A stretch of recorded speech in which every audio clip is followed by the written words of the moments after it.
comentadores residentes, que é o Jorge Marrão, aqui à minha direita, e o Joaquim Aguiar. Imagino, o Joaquim Aguiar está de volta. O que é que nós vamos falar hoje? Vamos falar dos conflitos regionais e do regresso desses mesmos conflitos regionais e da crise do padrão de ordem mundial. Ora, como diz Joaquim Aguiar, quais é que são os quadros de possibilidades de Portugal neste tipo de crises? Joaquim, vou começar precisamente por isso. Olha, bem-vindo.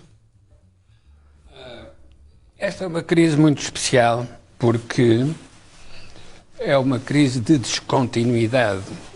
Ou seja, aquilo que conhecíamos do passado, pura e simplesmente desapareceu e é preciso reconstituir um padrão de ordem. Porquê é que desapareceu? Em primeiro lugar, porque a pandemia provocou a paralisação das sociedades e o congelamento das economias. Isto significa necessariamente que vamos ter dificuldades financeiras para responder a este efeito de crise da pandemia. Mas a seguir, e talvez porque a pandemia abriu essa oportunidade, a seguir entramos num conflito geopolítico de máxima intensidade, quando a Rússia decide impedir que a Ucrânia, por vontade própria, entrasse na NATO e na União Europeia, por considerar que isso era uma ameaça à sua segurança da Rússia. Ao fazer isto, criou uma dificuldade para si própria, Rússia, porque a Ucrânia não iria aceitar esse tipo de proibição. E então o que acontece é que o Vladimir Putin ficou na posição do sapo que vai ser cozido em lume brando, até que de repente a temperatura eleva-se e ele fica cozido. É porque sente que está a ser cozido em lume brando que salta. E quando salta, altera por completo os equilíbrios de segurança na Europa. Porque, pela primeira vez, invoca a utilização da arma nuclear com o critério de, se estiver em risco a entidade russa, mas já provocou a Coreia do Norte a anunciar que utilizará a arma nuclear se a Coreia do Sul tiver alguma atitude agressiva. Portanto, estamos a entrar numa situação em que se pergunta porque é que há esta agudização das tensões. Porque o padrão de ordem mundial, centrado no eixo euroatlântico, que vem da Segunda Guerra Mundial, que vem das instituições como o Fundo Monetário Internacional, ou o Acordo Bretton Woods, etc. Essa ordem internacional entrou em fragmentação e o que acontece agora é os russos a exigir o pagamento das suas matérias-primas em rublos, que é para atingir o padrão dólar.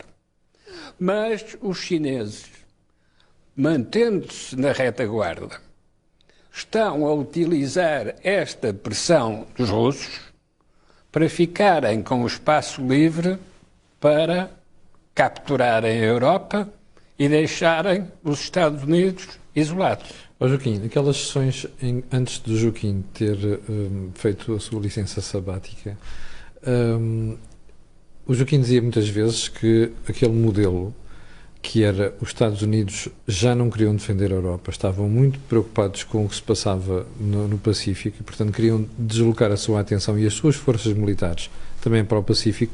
Isto vem pôr isso tudo em causa.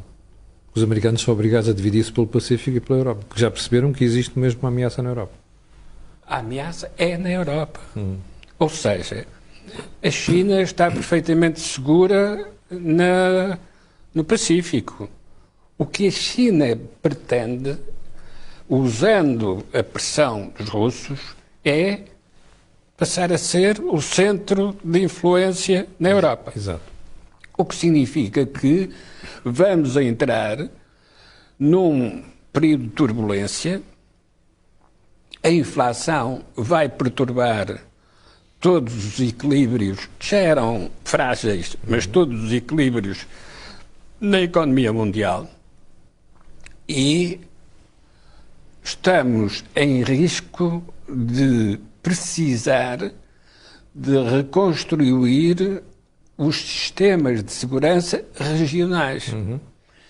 E, como agora se vê com as atrocidades dos russos, é preciso um sistema jurídico internacional que penalize, e rapidamente, que penalize quem comete crimes de guerra.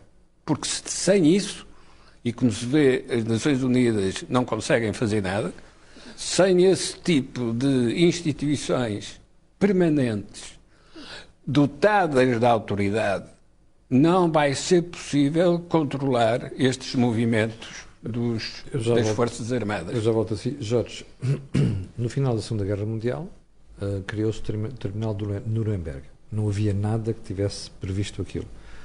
Nas últimas 2 décadas temos assistido a julgamentos de crimes de guerra no Tribunal da Haia. Só que desta vez temos um problema. É que é preciso que os países aceitem esta jurisdição e esta legislação para podermos demandar esses mesmos países. Ora, a Rússia no início aceitou, mas depois recusou. Como é que se vai resolver o problema aqui neste caso? Bom, antes de mais quero dar as boas-vindas ao Joaquim. Já estava com saudades das metáforas É verdade. e das analogias que o Joaquim fazia e que transformou rapidamente o presidente Putin num sapo dentro de uma panela em lume brando. Primeiro, eu não sou especialista em direito internacional, mas o que é que se pode começar já a ver do ponto de vista qual é a configuração política e económica que vai surgir na sequência de uma nova ordem que nós não sabemos qual é? Em primeiro lugar, acho que a Europa tem que estar atenta aos movimentos, se quisermos, autoritários, ditatoriais e de legitimidade de Dom Sebastião em cada país. Isto porquê? Porque a insegurança geral na política pode levar a uma obediência cega a um demagogo. E, portanto, isto é um tema que é muito relevante. Se nós, por exemplo, pensarmos o que se está a passar em França, o que se está a passar nos países a leste e o que se passou agora na Hungria, portanto, temos de ter a noção que a democracia pode gerar se quisermos, um certo iliberalismo e de forma permanente. Como seria pela Hungria. Como se pode ver pela Hungria, com um grande apoio popular e, portanto, como diria, penso que foi um presidente americano, dizia, a liberdade é uma vigilância eterna. Não se pode deixar de pensar na liberdade. E, portanto, a questão da obediência de cega a um povo, a um líder carismático, demagogo, que usa a liberdade de expressão para convencer-nos que tem a solução, é algo que nós temos de ter muito cuidado. E depois relembrar um bocadinho a história, costuma-se dizer, a história não se repete, mas a história ensina. Nós tivemos democracias, tivemos uma alteração do padrão da democracia e da autoridade a seguir à Primeira Guerra Mundial, a seguir à Segunda Guerra Mundial e a seguir à queda do comunismo. Os movimentos fascistas e ditatoriais resistiram 20, 30 anos, no caso português mais ditatorial do que fascista, mas um regime autoritário. E, portanto, temos de ter cuidado que estas descontinuidades significam que, e na Europa das nações, e por isso é que é uma crise que, parecendo um conflito regional entre duas nações, Não é. tornou-se num conflito global. E é um conflito global e é uma luta verdadeiramente global. Qual é a grande diferença que temos? Se nós recuarmos um bocadinho no tempo, podíamos pensar, mas afinal o que é que muda se isto tivesse sido feito há 15 anos atrás ou há 20 anos atrás, não por seu Putin, mas pelo seu antecessor? Não, aliás, ele já está há mais que 20 anos, mas por seu antecessor. É que a China tem um poder diferente.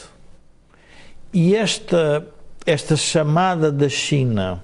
Mas diferente porquê? Porque tem um grande poderio militar e um enorme poderio económico. Grande poderio militar, grande poderio económico, grande poderio também já tecnológico, em alguns setores. Coisa que a Rússia por outro lado, o grande poderio económico significa aquilo que um economista americano pôs em cima da mesa, que é a esfera de influência, que é a dívida americana. A dívida americana foi comprada muito pelos chineses e pela balança externa chinesa, que é sem precedente, e, portanto, significou que eles aplicaram em ativos americanos. E, portanto, isso é um aspecto novo em toda esta configuração.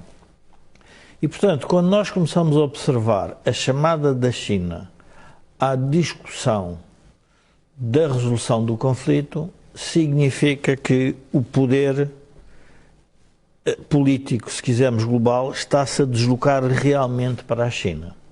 E, portanto, a América também continua a dizer que a China que não se meta no assunto, mas é óbvio que quer Zelensky, quer Putin, já entenderam que a China vai ter um papel relevante. E a China vai ter um papel relevante porque também é uma potência asiática e temos que pensar na questão geopolítica daquela região. Ora, isso significa que as instituições multilaterais que foram resultantes da Segunda Guerra Mundial, elas próprias vão ter que ser repensadas e, portanto, esse seu sistema se quisermos, do direito internacional, do direito penal internacional, ainda por cima, na ideia de condenar um membro permanente do Conselho de Segurança, vai tornar a situação muito mais complexa. E, portanto, eu diria que não é algo que nós possamos assistir a muito curto prazo. O que significa que tudo aquilo que se fez ali, que nós estamos a ver, que pregando horror pelas câmaras de televisão, vai ficar impune. Sim, eu estava a pensar, nós às vezes estamos a discutir nos diferentes países o que se está a passar na Ucrânia.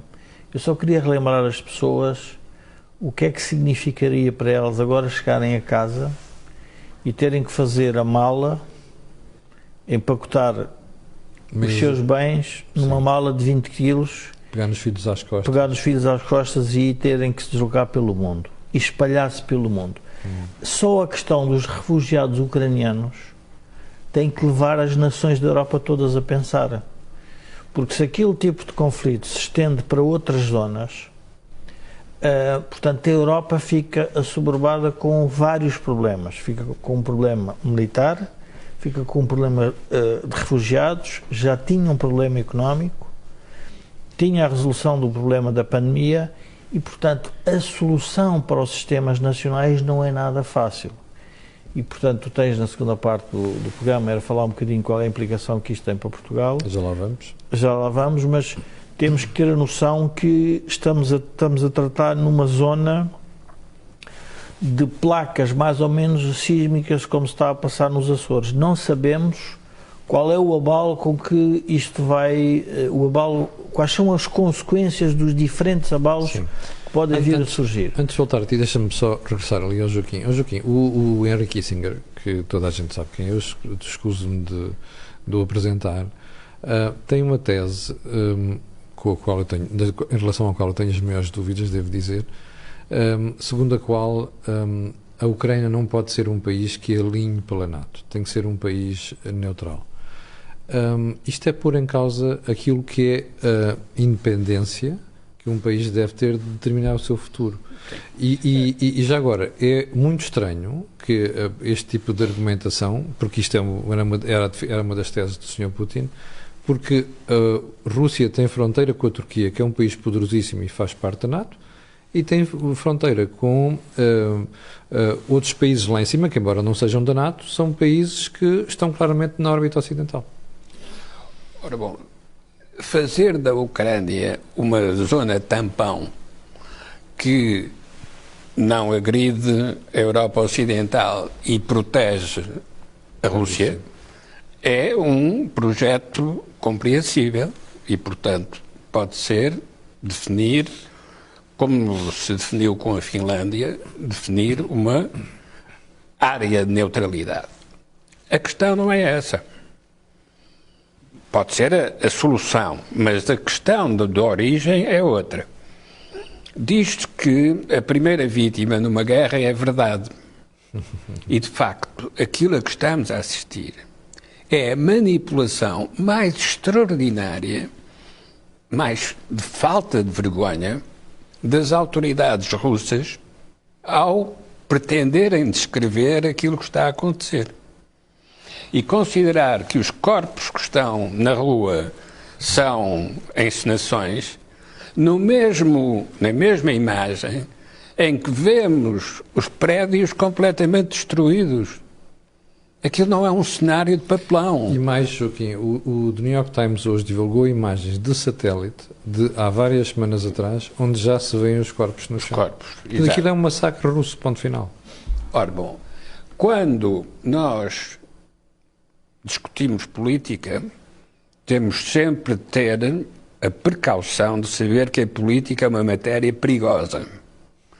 Mas quando se discute política mentindo desta maneira, isto obriga-nos a recuar até ao Trump e aos apoios que o Putin assegurava ao Trump na manipulação da informação, para verificarmos agora, quando vemos o embaixador russo nas Nações Unidas a falar sobre as encenações das mortes na rua, nós percebemos que deixou de haver critérios de valor, critérios de avaliação, porque vale tudo. Ora, como é que se faz negociação quando vale tudo? Que é um problema que o presidente ucraniano coloca. Como é que eu vou negociar com o presidente russo quando ele me está a fazer isto ao meu povo? Pior ainda é que a Ucrânia fez parte da União Soviética e, portanto, não são primos afastados. Não, são a mesma família. E quando os russos são capazes de fazer isso a quem é próximo deles, culturalmente, geograficamente, então percebe-se que ou há uma ordem internacional superior a estes conflitos regionais, ou os conflitos regionais são imparáveis. E voltamos à história da Síria e à história da intervenção dos russos na Síria. E, portanto, é a repetição da impunidade.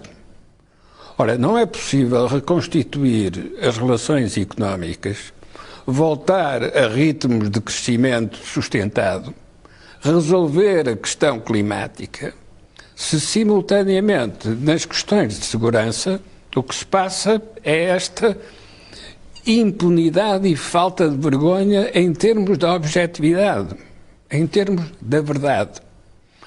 E isso significa também que para recuperarmos a normalidade vai ser preciso ter um entendimento entre as principais potências. Neste momento não é a Rússia a principal potência. Neste momento as principais potências são a China, os Estados Unidos e a Europa. Os Estados Unidos precisam da Europa mais do que no passado. E se nos anos 40 vieram ajudar a Europa, neste momento a Europa é a condição para que os americanos possam projetar poder no mundo. Porque sem a Europa, os americanos também estão completamente isolados. Portanto, esta é de facto uma crise de descontinuidade. O que vem à frente é diferente do que nós conhecemos no passado e a reconstrução vai obrigar a investimentos fortíssimos que não são comparáveis com o plano Marshall do pós-guerra. Antes de irmos a isso, Joaquim, antes de falar em reconstrução, tem que se resolver o problema bélico e político, não é? Ou seja, ninguém vai lá meter um cêntimo se não souber onde é que ficam os russos, quais são as fronteiras e garantias que aquilo não volta a acontecer. Portanto, qual é a estrutura de segurança regional? Exatamente. Esse é o passo seguinte. Bom, então agora vamos ao passado. Quando ainda decorria a Segunda Guerra Mundial, houve uma série de países que se sentaram em Bretton Woods para começar, aliás, nem foi em Bretton Woods, para começar a pensar a nova ordem que viria aí, inclusive a ordem económica. Nós não devíamos estar já a fazer isso em relação à Europa?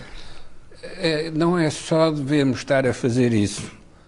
A sobrevivência dos sistemas políticos atuais depende de terem essa plataforma que protege todos os que participam nela. Porque uma coisa é errar isolado, então é culpado. Outra coisa é errar em conjunto. Então foi uma questão generalizada e, portanto, são todos os responsáveis para encontrar a resposta. Sim. Jorge, é cada vez mais difícil jogar com todas as peças que estão no tabuleiro. E porquê é que eu digo isto? Porque nós olhamos para os antigos países de leste e hoje em dia percebemos que eles não fizeram cultura suficiente de democracia antes de terem entrado na União Europeia. E agora já estamos com mais um pedido que é de um país com mais problemas ainda, que é a Ucrânia, para entrar para a União Europeia. O que está a passar com a Hungria é um bom exemplo disso. Agora temos uma série de países que eram dos Balcãs, a Sérvia, nomeadamente, que querem entrar para a União Europeia. Ora, a Sérvia e mesmo a Bósnia e a Herzegovina são países muito próximos da Rússia. Como é que a gente vai gerir isso? Eu gostava de voltar à questão do fascismo e do comunismo para tentarmos enquadrar isto. Quando as ditaduras fascistas apareceram, teriam 3 vetores que se estão a repetir agora. O Joaquim há pouco referiu um, que é a negação da verdade. É um. Mas isso acontece sempre em tempos de conflitos. Não, mas o que é que se conjuga? Um deles é a negação da verdade, o outro é a ideia de um passado glorioso, que é o caso russo, sim, em que vai sempre à história. Sim, Catarina. E que o Pedro. O líder, o que dirige o país, percebe o povo. No caso comunista foi diferente, era o monopólio da razão e que o progresso era uma coisa que não tinha, era imparável. Era óbvio que ia dar certo. E, portanto, é importante nós percebermos que a grande luta é sobre os ideais democráticos neste momento. Porque os ideais da democracia significam que nós não vamos permitir mais introdução de regimes autoritários. Esses países querem se juntar à Europa. É também importante lembrar que na Segunda Guerra Mundial nós estávamos a Segunda Guerra Mundial era uma Segunda Guerra onde havia impérios. Portanto, temos que nos relembrar disso. Portanto, que é muito estranho, as pessoas já se esqueceram, mas havia... Mas não eram impérios na Europa, eram impérios fora da Europa. Mas fora da Europa, Portugal mas eram tinha, potências beligerantes imperiais, que estavam numa luta. Ora, o que é que até acontece? A própria Alemanha. O que é que hoje acontece? Hoje não existe a potência beligerante imperial, existe um espaço, uma tentativa de espaço imperial a refazer-se, que é na Europa com os Estados Unidos, e os Estados Unidos hoje estão a aprender que sem a Europa não vão conseguir enfrentar a China, porque é óbvio, percebe-se que a Europa, a vinda do presidente Biden à Europa, a questão da NATO, vem tudo ao de cima e, portanto, o eleitorado americano vai rapidamente perceber que, afinal, não pode abandonar a Europa, porque abandonando a Europa obviamente fica mais fragilizado e fica com, diria, com uma dimensão relativa, ainda que grande, em relação... Mas achas que os americanos já perceberam isso? Eu julgo que os americanos vão começar a perceber isso. Eu não estou seguro. Não, mas têm que começar a perceber isso e já estão a começar a perceber isso. Ou seja, não há uma disputa neste momento significativa entre o Partido Democrata e Republicano sobre a intervenção que os Estados Unidos estão a fazer no conflito e a forma como estão a fazer. Isso julgo que não há isso, ainda há os resquícios do Sr. Trump, mas isso é enfim, não, faz parte já eu diria, do problema do Partido Republicano. Mas onde é que eu queria voltar um bocadinho atrás? A fragmentação da Europa foi instigada pela Rússia. A Rússia está, neste momento, também a jogar com as instituições europeias. Ou seja, a partir do momento em que nós admitimos novos membros do clube que têm, se quisermos, comportamentos relativamente diferentes em relação ao Estado de Direito. Pode chamar de desviantes. Desviantes, relativamente ao Estado de Direito, à soberania, às questões da justiça, à questão dos direitos políticos, ao controle da comunicação social. Tudo isso faz parte da guerra também da própria Rússia. Que eu diria que é, se eu tenho o vírus dentro do corpo. Portanto, a disputa que pode existir dentro da Europa, mas, Camilo, mas isso é também vamos lá ver, foi a disputa que as nações tiveram nos impérios, que foi a transmissão de uma nova cultura. Está bem, mas é suposto nós já termos ultrapassado esse momento, não é? Hoje em dia sermos mais civilizados, conflitos sem menos sangrentos, se é que pode haver conflitos da dimensão que houve na Segunda Guerra Mundial, por exemplo. Camilo, mas nós, como portugueses, temos de ter algum cuidado com o que dizemos sobre isso. Porquê? Porque nós, no século XX, ainda tínhamos um regime autoritário. Pois está bem, mas... E aderimos à Europa e rapidamente adotámos, num conjunto de matérias, os padrões europeus. Não é dizer que no regime autoritário não havia o Estado de Direito, não é isso. Mas não havia os direitos políticos.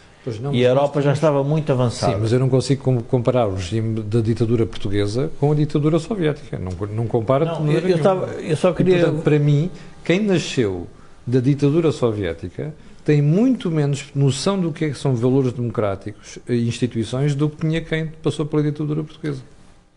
A Rússia nunca foi democrática. É verdade. Pronto, não podemos esquecer. Não nos podemos enganar, sim. Não nos podemos enganar. E, portanto, a chegada de democracia... Vamos ver, a luta neste momento, e vendo até as conjugações com a entrada da Índia no conflito e do próprio Paquistão, sendo ainda considerada grande democracia, mas no fundo é uma casta dominante, é um domínio monopartidário, se quisermos. Com um passado recente de beligerância com o Paquistão. O que nós estamos a assistir é o mundo democrático versus o mundo mais iliberal. Sim. Mas com uma diferença, é que na economia todos estão aí no caminho da Europa e dos Estados Unidos, que é a liberalização da economia. E, portanto, o que está a aparecer neste momento é uma nova realidade que é um problema de natureza política. Só política nesse sentido, em que o que nós estamos a discutir é como é que é exercido o poder. E porquê é que é importante alertar para o tema da Hungria com os 75% dos votos? Porque as pessoas estão a dizer, bom, mas é legítimo. Ninguém diz que os 75% são legítimos. O que estamos a dizer é que as tiranias usam a legitimidade democrática para demonstrar que isso é a solução do problema. Sim, que são legitimados precisamente pela democracia. E por isso é que nós temos que estar muito mais vigilantes agora. Tanto que as maiorias absolutas, como nós já aqui dissemos, a maioria absoluta do PS ou a maioria absoluta em qualquer outro país, quando diz absoluta, em que há um domínio quase absoluto da forma de governação sem uma oposição forte, num momento de crise é sempre perigoso para a democracia. Porque as pessoas na zona da insegurança preferem a ordem. E a ordem significa o quê? Nós assistimos à questão da pandemia, o que é que foi as discussões sobre os direitos, liberdades e garantias em Portugal. Ora bem. É que as pessoas já não se podem esquecer. Nós não estamos a discutir uma invasão. Nós estamos a discutir uma coisa muito simples, que era como é que se tratava, como é que uma nação tratava do seu vírus. E o que nós assistimos foi a decisões em que, obviamente, foram seguidos todos os passos, mas que houve muita discussão sobre os direitos, liberdades e garantias. Portanto, eu julgo que há aqui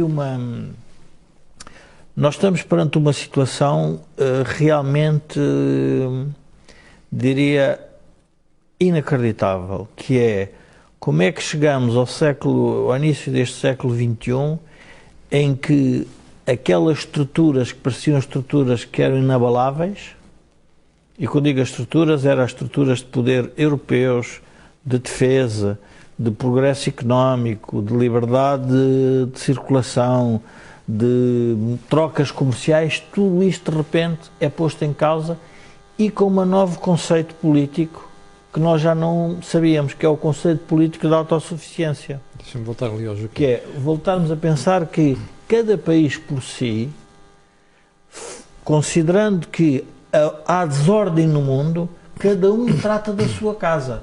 Ora, isto é que tem que aparecer. É por isso que as instituições multilaterais vão ter que aparecer rapidamente, porque é impossível cada um tratar da sua casa. Ó Joaquim, olhando agora para o que está a passar ainda na Europa e da dependência em que se colocou perante, nomeadamente, a questão energética em relação à Rússia, mesmo que a guerra termine agora, e mesmo que, imagine, o regime russo, ou o atual, ou o que vier a suceder, vier dar garantias de que não volta a acontecer, a Europa pode voltar a confiar no gás russo e fazer-se depender do gás russo?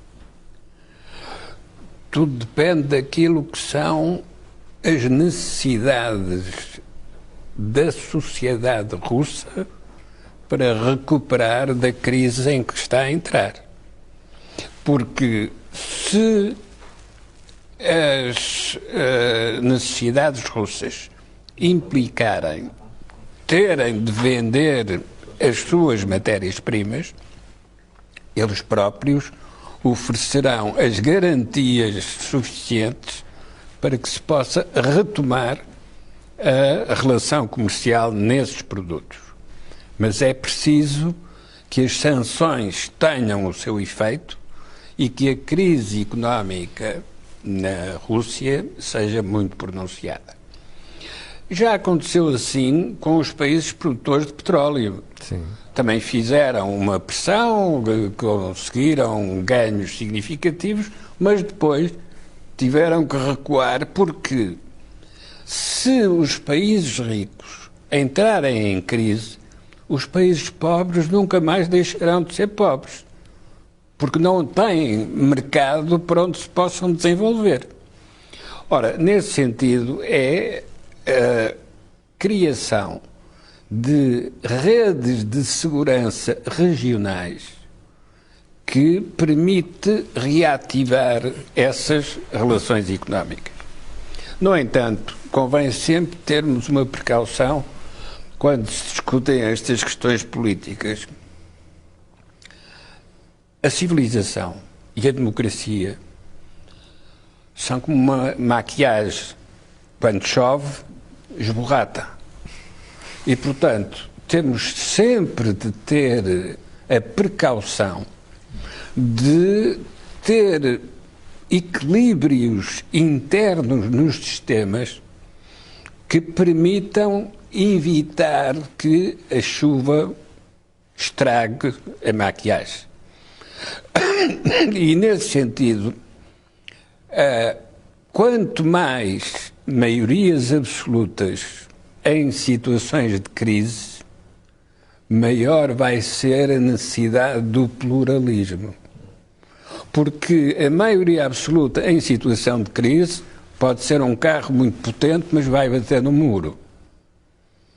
O pluralismo, pelo contrário, abre várias possibilidades. E por isso é que a única democracia que existe é a democracia pluralista. Porque tudo o resto é democratura. Só manda um. Mas foi eleito. É indiferente. É tão ditador como se não tivesse sido eleito. Ora, o pluralismo é uma concepção política de fundo, é um valor democrático. O que significa que todos os dirigentes políticos, mesmo os que têm maioria absoluta, devem procurar o pluralismo no sistema político. Deixa-me só lembrar de uma coisa que isto pode ser muito relevante. O que se passou na Assembleia da República relativamente à rejeição dos vice-presidentes da Iniciativa Liberal e do Chega é um bom exemplo. É um bom exemplo, é um mau exemplo. Não, um bom exemplo de intolerância e de falta de pluralismo. Porque na prática o que a Assembleia da República está a transmitir é que os representantes dos outros partidos, ou seja, dos partidos que estavam com a maioria absoluta do PS previamente a geringonça, não aceitam a ideia da introdução de dois novos partidos numa lógica de democracia pluralista. No caso do PSD, provavelmente por outro tipo de razões. Mas é um muito mau exemplo, porque a democracia é sempre o combate de ideias, o afastar o adversário sem violência física e o pluralismo, aceitar a ideia do outro como tão válida como a minha. E, portanto, é nessa lógica que a democracia tem que se fazer. E por isso é que, neste momento, as eleições, por exemplo, em França, são muito relevantes. Porquê é que são relevantes? Porque nós estamos a assistir a um candidato que está a absorver, se quisermos, toda o candidato, se quisermos, da alternativa a toda a direita, que Macron agora parece que já é de esquerda, que nunca foi, mas agora é considerado de esquerda, e, portanto, o que nós estamos a assistir é, se quisermos, numa potência europeia, um debate muito sério sobre alguns valores da democracia que, de alguns dos candidatos, pode haver alguma dúvida. Portanto, eu julgo que esta ideia que o Joaquim estava a desenvolver, que é a ideia do pluralismo, é muito relevante, porque este pluralismo não é só nacional, vai ter que ser um pluralismo a nível europeu. E nós não podemos, a Europa não vai resistir a ter países dentro da sua estrutura de decisão que não são pluralistas, que sejam democracias musculadas em que nós sabemos que quem controla, costuma-se dizer, quem controla os mídias controla a mente. E, portanto, o controle do poder social, o controle do poder mediático é um novo problema neste momento. Aliás, nós estamos a assistir na guerra a dificuldade que é em nós percebermos o que é hoje a verdade, porque cada um dos blocos está a trazer novas verdades. Portanto, há uma outra dimensão que eu também queria introduzir nesta nossa conversa sobre a descontinuidade que o Joaquim referia, que é a descontinuidade que as economias todas têm pelo facto de haver uma desconfiança acrescida que o meu parceiro económico pode não vir a cumprir na totalidade aquilo que se comprometeu comigo. O que é que eu quero dizer com isto? Não são sanções, direitos aduaneiros, restrições nos preços, tudo isso vai ser um novo problema. Mas o Joaquim queria... Não, e o sistema monetário. Sim, porque o sistema monetário também vai ser objeto de confronto direto, porque as autoridades monetárias chinesas, para além de serem os que têm um maior peso de dívida americana, são também os que querem ter um sistema de pagamentos que proteja as suas economias. E, nesta crise atual, há uma altura em que uma autoridade chinesa vem dizer: não, nós temos que proteger os nossos postos de trabalho. E, portanto, estamos a entrar no tipo de confronto que justamente os sistemas monetários pretendem evitar.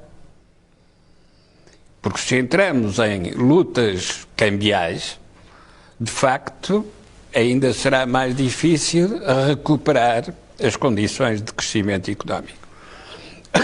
E, portanto, isto significa que o sistema monetário internacional é o outro lado das normas de segurança do ponto de vista militar. É legítimo concluir que nós deixaremos de ter o dólar e o euro com o peso que conhecemos atualmente e passemos a ter, por exemplo, um sistema onde pesa também o renminbi ou outra coisa qualquer? Pois, mas é isso que os chineses procuram. Sim. E começaram por procurar posição no Fundo Monetário Internacional que corresponda à sua importância económica. Mas o passo seguinte é terem um sistema de pagamentos com base na moeda chinesa. Deixa-me voltar àquela questão de há bocadinho da posição dos países balcânicos. Como é que a União Europeia pode estar segura e aceitar facilmente uma adesão de Sérvia, sabendo que a Sérvia sistematicamente alinha pelos interesses de Moscou? Esse é outra vez... Até culturalmente. Esse é outra vez, porque não é só o problema dos interesses de Moscou, é que depois também vamos encontrar os interesses islâmicos.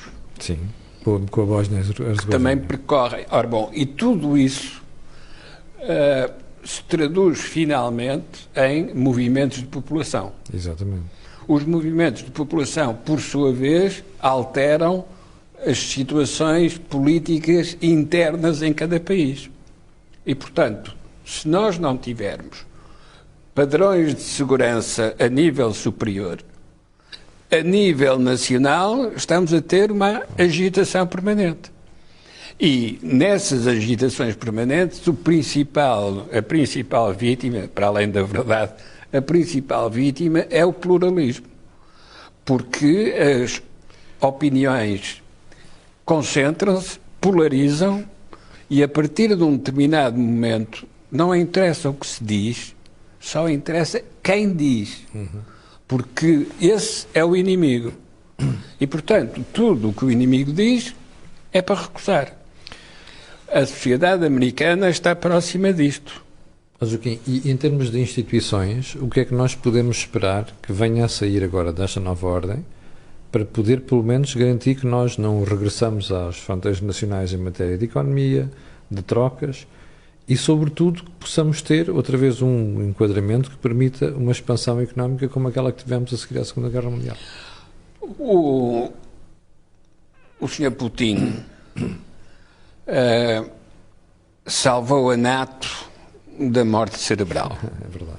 Portanto, deu-lhe um choque elétrico À custa da Ucrânia. e a NATO ressuscitou. Bom, pode ser o Sr. Putin a continuar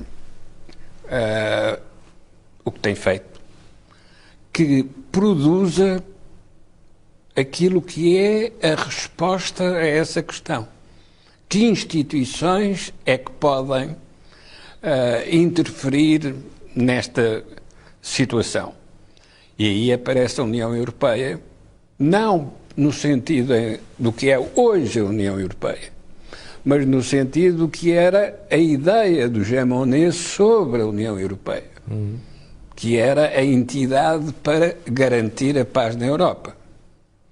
Ora, essa entidade, que na prática era uma feira comercial, trocar produtos de um lado para o outro, pode ter que dar o salto para as afirmações políticas de identidade programática, passando a ter uma função de alimentação financeira para que as economias nacionais resistam, mas, simultaneamente, de coordenação política e programática e de segurança para que a estabilidade seja possível. Portanto, a Europa terá que ser refundada em termos supranacionais. isso vai entrar em confronto com os nacionalistas populistas. E por isso é que se pode dizer que, na situação atual, já não há troicas. Isto é, Exatamente. não há nenhuma entidade que possa ir ajudar um país. Não. O que há é a União Europeia e o seu quadro de regras. Pois. Quem quiser pertencer tem que obedecer a esse quadro de regras. Jorge, mas nós não dissemos isto já quando os outros países aderiram e eles pareciam todos felizes da vida e agora de um momento para o outro vemos a Hungria e a Polónia a contestarem decisões de Bruxelas. Camilo, acho que nós estamos a andar rápido demais. Então, A construção de uma nova ordem não pode ser feita... a régua e o esquadro. Não é só a regra de esquadro, não pode ser feita com essa rapidez e com a ideia que nós num estúdio de televisão ou num estúdio aqui como este vamos conseguir fazê-la. As razões que levaram à invasão da Rússia são muito mais profundas do que parece. E as razões por que os Estados Unidos se meteram nesta guerra também são muito profundas. Ou seja, as razões estratégicas de ambos são de tal forma relevantes que a nova ordem vai ter que andar rápido, mas nós não sabemos o que é que esse rápido significa. Vamos a coisas concretas, talvez para as pessoas perceberem. Quando é que nós resolvemos o problema da Segunda Guerra Mundial com a criação do Bloco de Leste? 45 até 89. Mas Até a Alemanha... Está bem, mas nessa altura era mais difícil impor a mudança porque tu não tinhas globalização nem tinhas informação a chegar a todo lado. Tiveste a divisão, Hoje em dia tens. há pouco falavas assim, mas o que é que vai acontecer? A pergunta é, a resposta a uma pergunta é, cuidado com como é que os vencedores olham para os vencidos da guerra, porque na guerra vai ter que haver vencedores e vencidos, e os vencedores vão impor uma nova ordem. Como acontece sempre. Como acontece sempre, mas a pergunta é, então, essa nova ordem, para haver derrotados, quem é que é o derrotado? É a Rússia e a China? Não pode ser. Então, porquê que não? Porque não pode ser por uma razão simples, porque se eles estão nessa guerra é porque querem impor alguma visão estratégica Jorge, para o mundo. mas eu não tenho que aceitar a visão estratégica deles, Não, por isso... eu tenho que aceitar aquilo que é a independência de cada um dos países ou dos povos. Camilo, essa é uma visão... Deixa-me explicar-te onde é que está o meu ponto de vista. Repara uma coisa, eu ouço muitas vezes, inclusive militares na televisão, a dizerem coisas destas, que é, ele já conquistou aquilo, já viu o que é, agora negociar a paz, vai ter que lhe dar qualquer coisa. Bom, dizer isto dos outros é muito fácil. Se de hoje para amanhã a Espanha chegasse aqui e anexasse o Alentejo e nós andássemos a discutir e alguém viesse dizer assim, não, vocês vão ter que ser alguma coisa, aquele vizinho é poderoso, a gente ficava feliz da vida. Não pode ser assim, não é? A ordem mundial não se constrói desta maneira. Não, o que eu porque acho senão são é os poderosos que ditam a sorte do mundo. Onde eu não estou de acordo com o que estás a dizer é no seguinte: isso é uma visão eurocêntrica do mundo. A visão de uma democracia iliberal e de regimes autoritários e de como é que o mundo deve ser governado é distinta da ideia do pluralismo. E, portanto, nós não podemos admitir, temos que admitir que o nosso modelo é superior em termos, se quisermos, da evolução das civilizações e da humanidade, mas quando estamos numa guerra e estamos a negociar, temos que admitir o ponto de vista do outro. E, por acaso, as Nações Unidas foram resultante disso. Todos aceitaram que a resolução dos próximos conflitos mundiais teriam que ser feita dentro das Nações Unidas. E quem é que andou a destruir as Nações Unidas? Também foram os países democráticos. Quando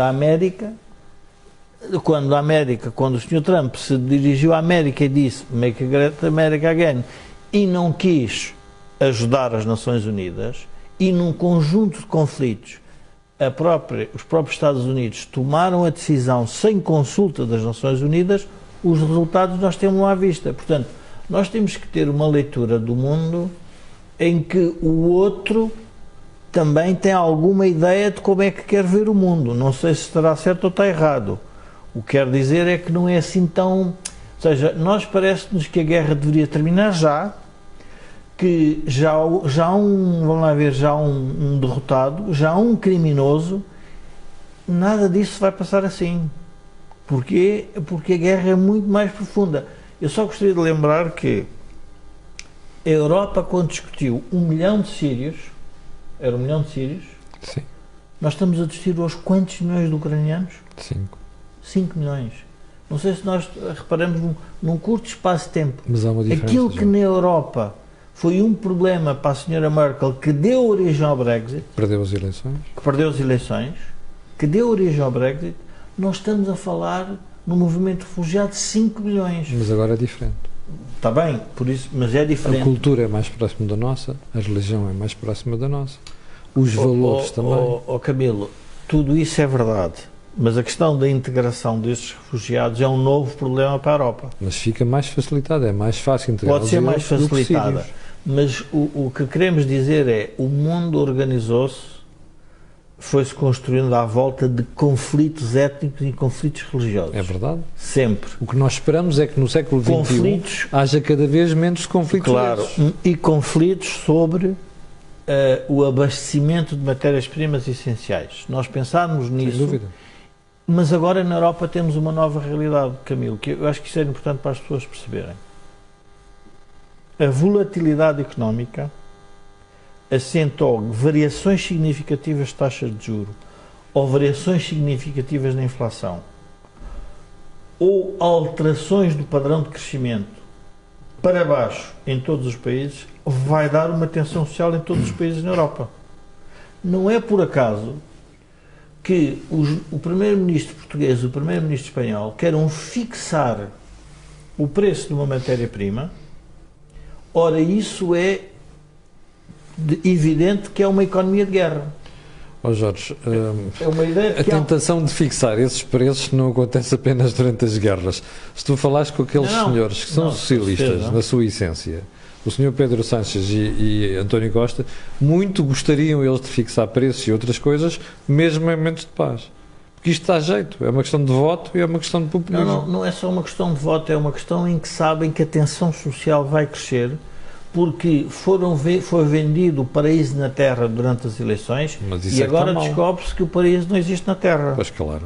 Pronto, e portanto estão a tentar resolver. Ora, isto implicitamente é o reconhecimento de uma economia de guerra em que o Estado intervém de forma abusiva contra aqueles valores essenciais que é o quê? A liberdade económica de fixação dos preços. Quem fixa os preços numa economia liberal? É a escolha dos consumidores. Eu vou achar curioso é se daqui a uns tempos a malta que está a ser afetada por este congelamento de preços proposto por aí vier dizer assim, agora não investimos. Aí é que eu vou achar curioso. De curioso como?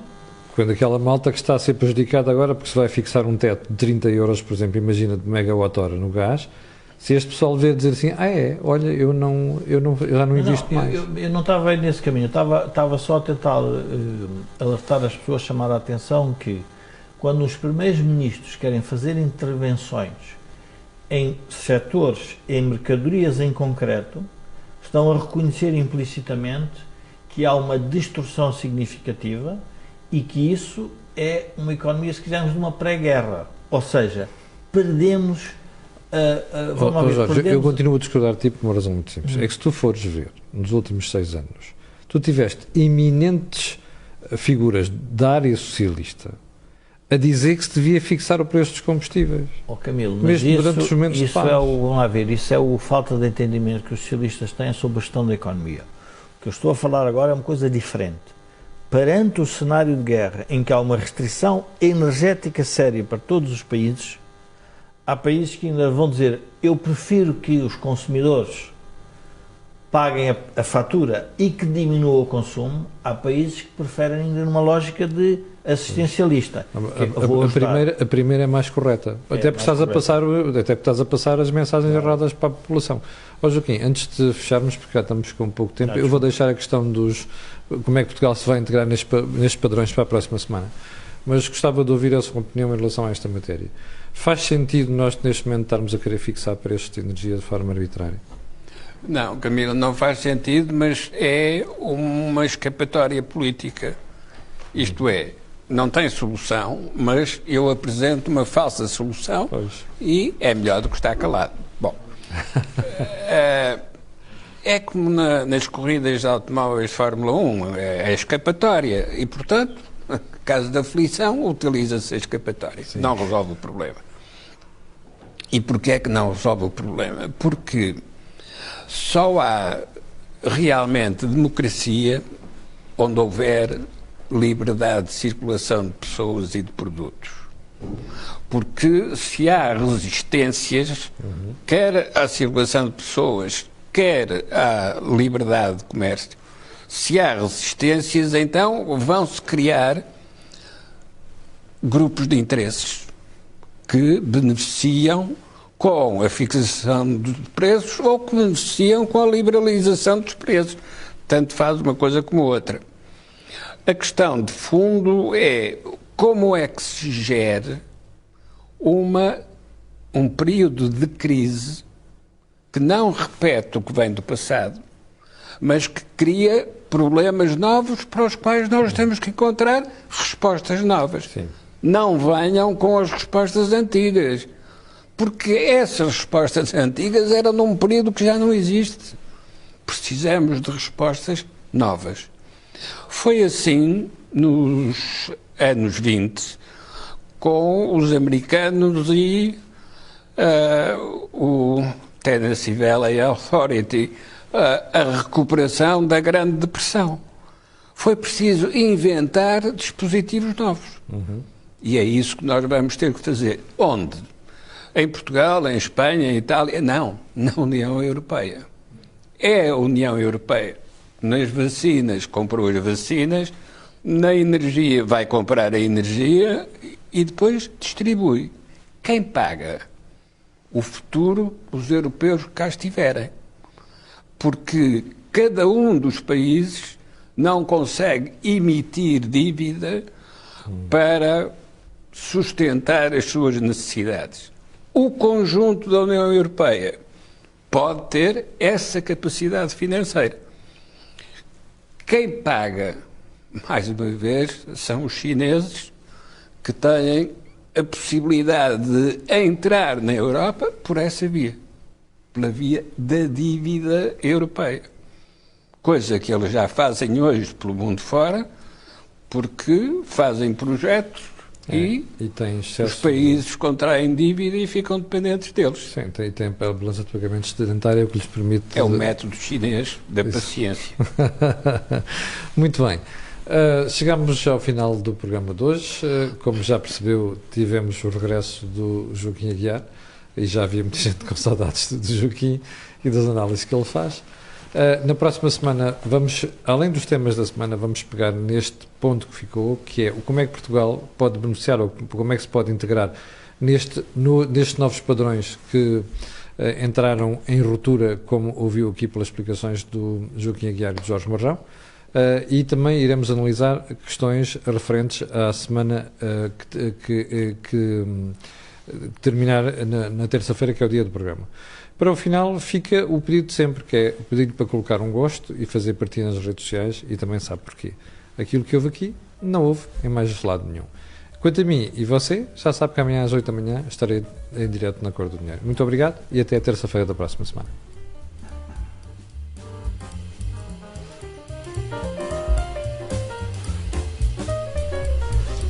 Eu acho que se está a querer dar muito bem. Está bem, Jorge, mas é...